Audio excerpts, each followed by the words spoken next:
Well, as they say, it's all good in the agrihood. The Carnes Crossroads community just celebrated a first in South Carolina. Let's welcome Christopher Burt, Farm Director for Carnes Crossroads. Glad to have you with us. Yeah, thank you for having me. Love this concept. I've never heard of an agrihood before in my life. What is it? So an agrihood is really meant to kind of be a centralized amenity system in which the community itself has access to fresh produce. And that's really kind of the core concept. So what we're doing in Carnes Crossroads specifically is we're having an organic farm in which people can not only tour, they can experience, but they can also purchase all the fruits of the land right there in their backyard at their central amenity system.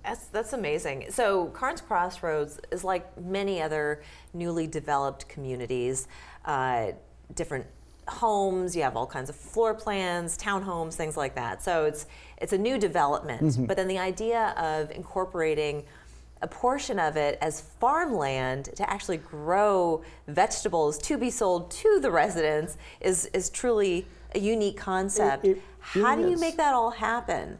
Yeah, it really is a unique concept, and it's one of those things that I think we took really what is known as kind of that central amenity system, where you have something like a golf course or you have something similar in that situation, and we're dedicating that land instead of recreation, we're dedicating it to that farmland itself. And so we're going to be dealing with 11 acres.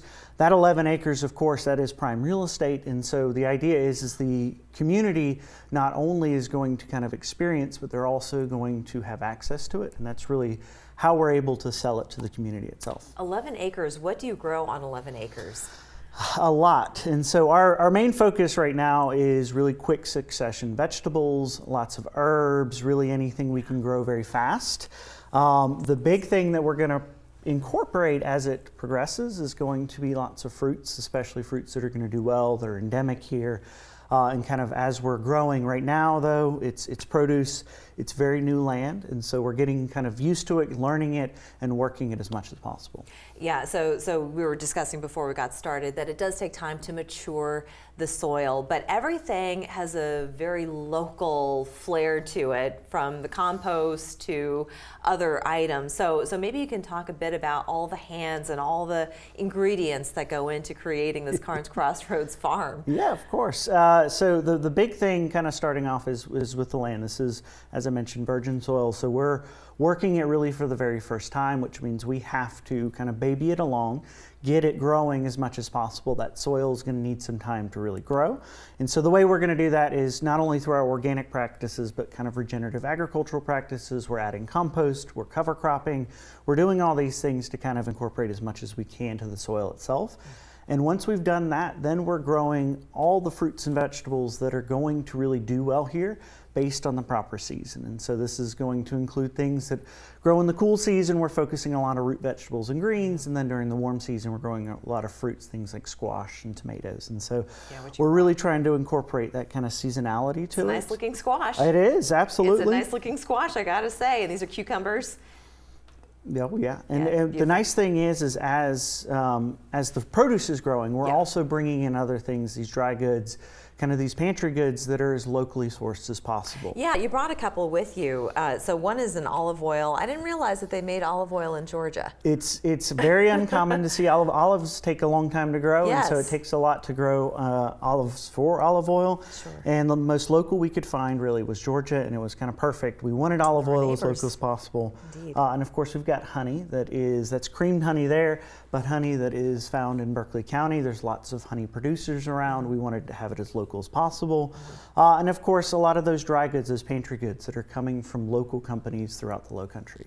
And as far as the staffing for the farm, I mean, this is going to be a working farm in perpetuity. Yes. So you're one of the farmers. You have two others on staff? Yes, I do. I have two other wonderful staff members. We're also going to have a store attendant that's going to help maintain the farm store, that's really going to help kind of guide us on what to grow, what's selling, what's not selling. So essentially this is going to be a farm store or farm stand, and it just happens to have a farm attached to it where we can really change and grow with the community's needs. And you've got a farm background, so I want to hear more about your horticulture background when we come back after the break. So don't go anywhere. More on Carnes Crossroads agrihood. after this.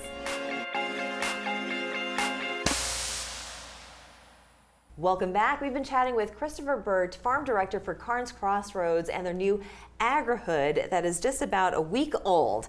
And you've developed 11 acres. You're going to be growing all kinds of things, and it will be seasonal. So you'll change out the crops as we change seasons. So from summer into fall, fall into winter, and so on and so forth. But this is an amenity for the Carnes Crossroads residents, which again, you know, you live in a development such as this, you pay into HOAs, portion of that goes to maintaining this farm. What do you think is attractive for someone to want to buy into that neighborhood to have access to something like this? So I think having that kind of connection to what you're consuming. So a lot of times we think about food, we think about the grocery stores, we think about some country or other place that we're getting it from, and in reality we won't really have that connection. And I think the benefit and the attraction that the agrihood has is now you not only get to see where it's grown, but you get to see how it's grown, and you get to talk to the people growing it. And you can actually pick it yourself. Exactly. Too. A lot of times we'll have you pick situations, we'll have gardens dedicated to picking yourself. And the whole idea is not only is this supposed to provide the fresh produce, but it's to provide an experiential opportunity in which people can really connect with the land themselves. You're a horticulturist by trade, so this is a very new concept, and certainly a new concept for you. How different is it from running just kind of your traditional farm? It is.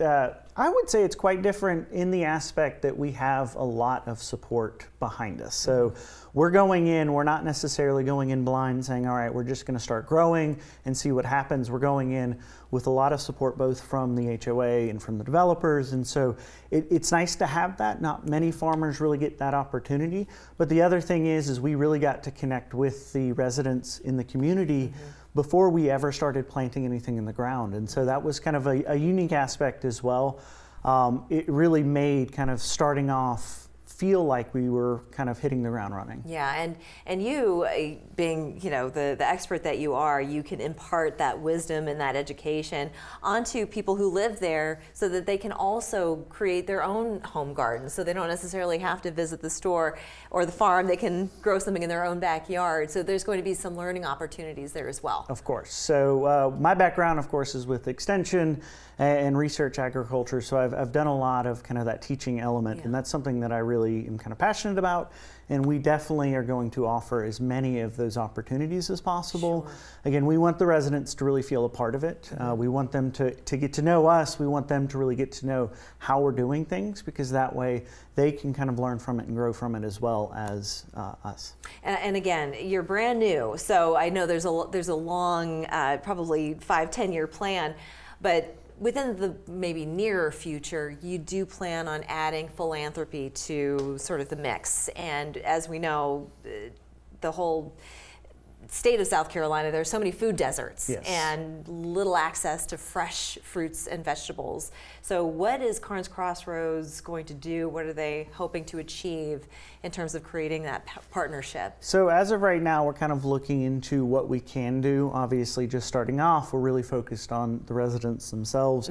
But as we progress, we're really going to try to expand that reach as much as possible, mostly because, again, we're not just a part of the actual Carnes Crossroad community, but we're a part of the overall community in Berkeley County in South Carolina. And so one of the big aspects of that is going to be education. We're going to kind of open up that education aspect as much as possible to really anyone who is kind of looking for it. The other thing is we're looking for those partnerships with nonprofits in order to see how can we best help the community around us.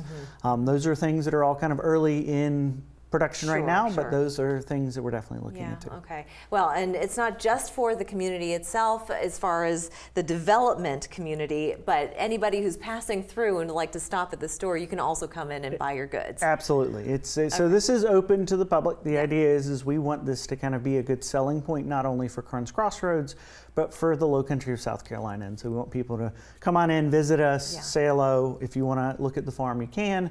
That is kind of the aspect that is, I think, the most ideal for us is we want to kind of be as welcoming as possible. Sure. Well, and the community is quite charming. I love the architecture, and you've got 40 plus floor plans. I mean, there's no shortage of things that fit all kinds of family needs, or if you're single and you want a townhouse, you know, there's some beautiful things out there. So not only do you get the walking trails and the pool and any other typical amenity, but you also get a farm, everybody, right there in your front and backyard. So that's great. Christopher, thank you so much for sharing with us and bringing these beautiful vegetables and herbs. I love the herbs. So you've got some great stuff growing out there already. Thank you so much. Well, thank you for having me. We'll have you back soon. We'll be back after this.